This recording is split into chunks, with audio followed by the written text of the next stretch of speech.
Joining us now, the soccer coach, head coach for the Oklahoma State Cowgirls, coming off camp period as a lot of the camps have been going on. Football's had their camps. I know basketball's had camps, and soccer saw them out on the grass field there east of the athletic center and Gallagher Iba Arena, and also in the Sherman Smith, and of course on their own facility up there at the Neil Patterson Stadium. Colin joins us now. Colin, good morning. Morning, Robert. How are you? I'm great. We're going to start off. We had a caller last hour call in and ask a question that we wanted to, that he wanted us to pass along to you. He brought it up with baseball, wrestling, and soccer. I remember having conversations with you and with Josh Holliday, and I'm sure I could have easily had him with Kenny Gajewski. I don't know as much about John Smith, but when the SEC network got launched, you compete in recruiting with a lot of SEC teams. Now all of a sudden their soccer games, now the ACC's got their network. They were going to be televised, and this caller wanted to know, now that the Big 12 is going to have ESPN Plus, all your matches will be on where they can be streamed. I think it's a great deal, and I'm pretty sure you do too. But he asked, are you concerned at all about how it might affect your live attendance? The fact people will now be able to watch any and every Oklahoma State Cowgirl soccer match on ESPN Plus. Yeah, I think for our sport, the folks that come to the games tend to be obviously the families of our players, families and friends of the visiting team, soccer fans, local soccer community from Stillwater, Tulsa, Oklahoma City, and then the students. In our sport, I don't think it would have a huge negative effect on attendance, because I think the people that come to our events are really the ones who really have a vested interest in being there in person, as opposed to watching on TV or streamed. I mean, there might be a few people, if it's rainy out or cold and they're in Tulsa, they might think, I'll just watch it on the computer. That's possible, but I don't think it would have a large effect, on our home attendance. That's just my initial reaction. As far as, and I remember the conversations I had with you and with Josh Holliday, especially, the concern in recruiting about, golly, parents can see their kids play, family extended can see their kids play. Having those games available is so important. How excited are you about that advent, as far as when you go into homes and now you've got a new facility to sell as well, plus the success of the program? How excited are you to be able to recruit with that? And I know you've been able to do it some already since that's been announced. Yeah, it's a big deal. When the SEC network came on board, they produced their own games, and it was picked up either on ESPN or on the SEC network online. And the production they had was 3 or 4 camera angles, and it was HD quality, and they had professional announcers doing the game. So it was really as if you were watching it on TV. And, because of our limitations at our old facility, we might have one camera situated at the 50-yard line, and we would just stream into to the radio feed, to get the call. So, we were streaming our games, but the quality wasn't the same. It wasn't what it needed to be. And with the new facility and with the new Big 12 deal, every single one of our games will be broadcast. It'll be a professional broadcast. There'll be multiple camera angles, and it'll either be picked up by TV or stream. So, yeah, our current players, it's great for them because their parents and friends and family that can't make it to Stillwater, our international kids, their folks can watch a quality game on TV, a quality broadcast. And then, yeah, recruiting-wise, you can sell that to parents. If you're recruiting a kid from California, and tell them, hey, every single one of our home games, you'll be able to watch it, and it'll be a real quality production. So it definitely makes a difference. All right, Colin Carmichael with us. And, Neil Patterson Stadium, I think it's still so very new. And again, this year, everything with it comes online for this upcoming season. And I know you've got a good schedule. We talked about that before. But how excited are you about now that track finished up, golf is finished, baseball, softball, everybody in the spring. Now the next time Oklahoma State competes, it'll be your girls out there on the pitch. Yeah, we can't wait. Last year we started off like gangbusters, and the team was rolling. We were winning. We were ranked number 12 in the country, and up top of the Big 12 standings. We felt great, and then the injury bug hit us a little bit, and we weren't able to get over the hump late in the season, and it kind of it certainly wasn't anybody's fault. Our kids kept competing and playing well. We just didn't quite have enough to get it done, and so we feel like there's a little unfinished business with this group, and we returned the majority of that team, and right now we're healthy. So we're really excited. We like this group of players, and we think we have a chance to be every bit as good as we were at the beginning of last season. So we just can't wait to get back out there, and our kids are working hard. A bunch of them are playing summer ball to get ready for August. So yeah, we can't wait. It's that time of year where you're doing camps and you're doing some recruiting, but you've always got one eye towards August. And I know our kids are fired up, and the coaches are really excited. And being in the new stadium and utilizing the locker room and all the amenities in there, that's just going to make it a special year for us. Colin Carmichael with us again, and I brought him in. I talked to him the other night when he had campers going into the Sherman Smith Center after football was doing their show camp. That was on Wednesday night, and we were talking about the Women's World Cup. And the first thing before we get into the topic of the controversy, you've got, I mean, how cool is that to have a former Cowgirl on Adriana France that's on the World Cup team, the United States Women's World Cup team, which has been more successful than the men. It's really considered, the powerhouse in world women's soccer. To have one of your alumni, that's got to be really cool. It's unbelievable.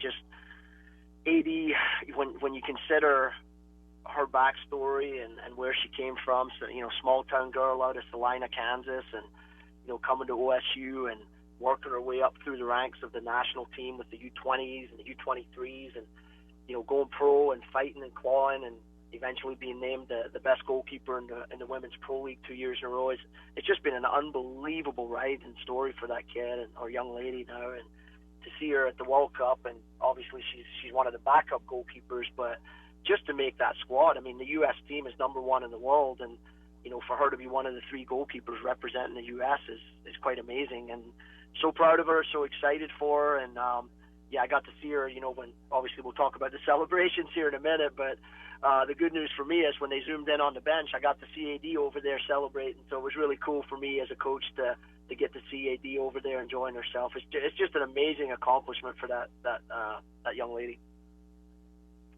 Yeah, but a lot of people didn't think it was so cool celebrating the Canadian broadcast team hammering, and again, a lot of people.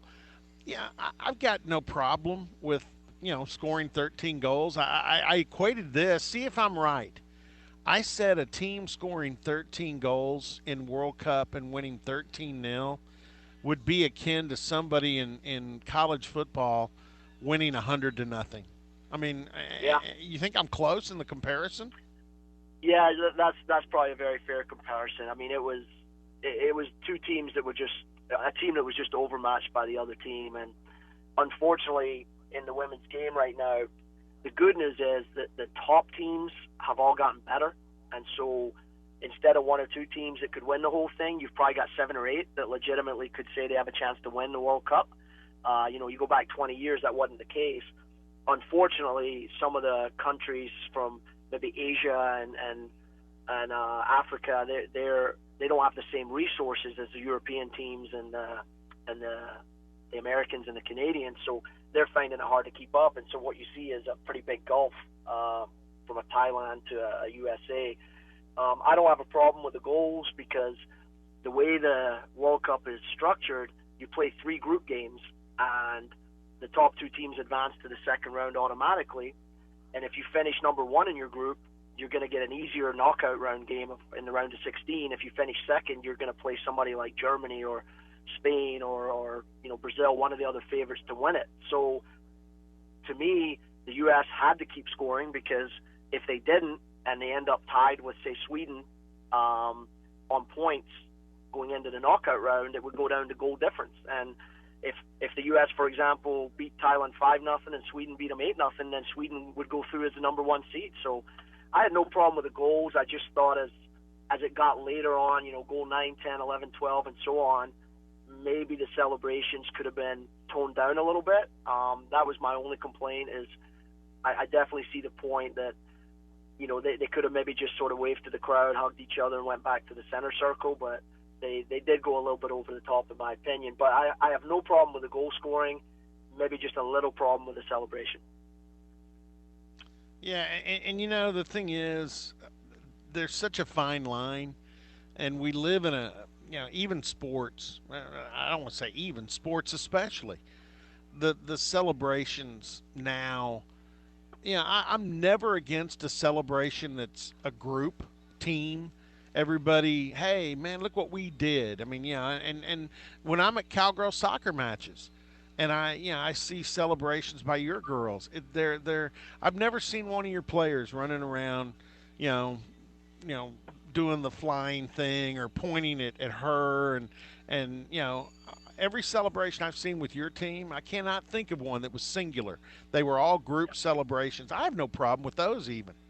Now this is Right. a little different, professional level, but boy, I do. I hate it. I hate it when somebody spotlights themselves. I mean, because I guess if it's an individual sport like a tennis, golf, whatever, that's fine. But I'm mainly involved in watching and calling team sports, and as a coach of a team sport, I'm going to guess you're probably similar. You want your girls to celebrate together, nobody making a big deal of themselves. Yeah, for sure. I mean, it's a team sport, and without your teammates, you don't have any success. So I agree with that wholeheartedly. And I would also say, some of the players that were celebrating, Alex Morgan, Megan Rapinoe, these are some of the best players in the world. They've played over 100 times for their country. They've scored so many big goals. You would think they would be a little bit more reserved when it got to that stage, as opposed to, Mallory Pugh scored a goal. She's 19. It's her first World Cup. I mean, if that kid wants to go crazy, I get it. I mean, this is a huge moment in your life, and you're emotional. So I completely understand that.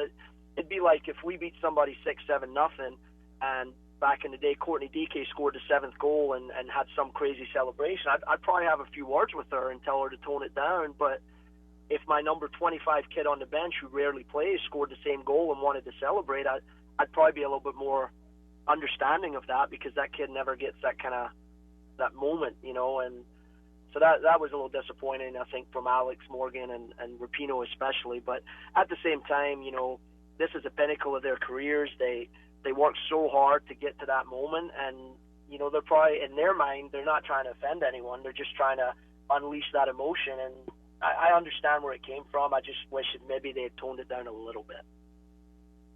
Yeah, and last thing, and this kind of goes into this, Colin. You and I had this conversation.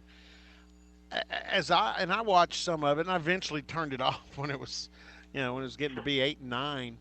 Um, but because of the substitution rules with FIFA, you can't. I mean, that's why I was kind of frustrated that AD didn't get in as keeper.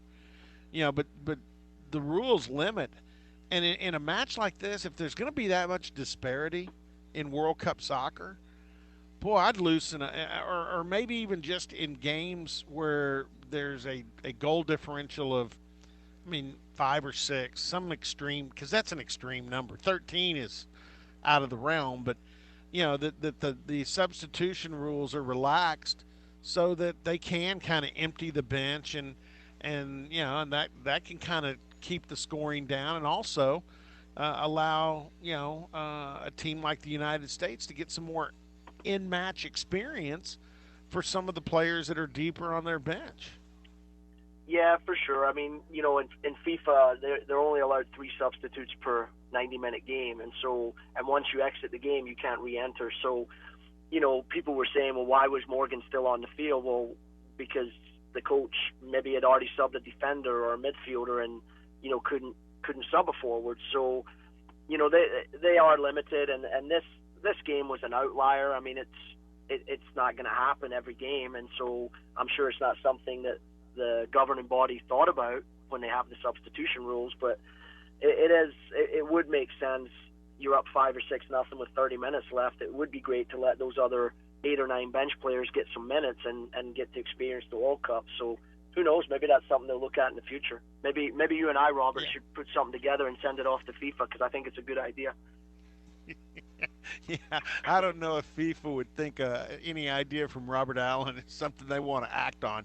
All right, real quick, because I said it was the last, but Chile is the next match on Sunday for the United States, and you and I were talking. Usually, I'd say Chile.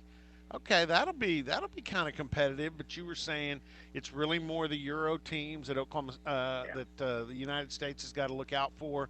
That the South American teams on the women's aren't quite as strong as they would be maybe in men's World Cup play. Yeah, that's right. I think if I'm running down the list, the U.S. to me would be the clear favorites. But Canada have a good team, and with the closeness and all the Canadian, most of the Canadian players also played collegiate soccer in the U.S. and most of them play in NWSL. So there's a lot of familiarity there. So Canada would have a shot. Germany, France as the host nation. You got to put Holland in there. They're the defending European champions. England have gotten very good. All those teams have a legitimate chance. And then you would probably say that Australia, maybe Japan, they may have an outside chance of doing it as well. But the Latin American teams, the South American teams like Brazil and Argentina and Chile, they're not quite as good. Brazil's had a good team historically, and they certainly would have an outside shot. But those teams I mentioned, to me, there's probably about 7, 8, 9 that realistically could win it all, and the rest aren't quite there. And a lot of that has to do with funding. Those countries haven't, as of yet, put enough resources into the women's game. But hopefully, as they keep growing, that'll get better, and you'll have more teams, kind of like on the men's side, that have a legitimate chance to win it. All right, Colin Carmichael, head coach, Oklahoma State Cowgirls, and it won't be long before we'll get here and be playing that exhibition match, and then be or a preseason match, and then be playing for real, and everybody looking forward to it. So enjoy the rest of the summer, and we'll look forward to talking to you as we get geared up with Cowgirl soccer at Neil Patterson Stadium. Can't wait. Sounds great, Robert. Talk to you then. All right, Colin Carmichael. So again, that's pretty cool. I mean, with the Canadian team and maybe a few Europeans that come over and play collegiate soccer, and of course the United States. There's not many spots in World Cup soccer for U.S. collegians, and Oklahoma State has a member of the United States, the favored team in Women's World Cup, in Adriana France from Kansas. And like Colin said, great story.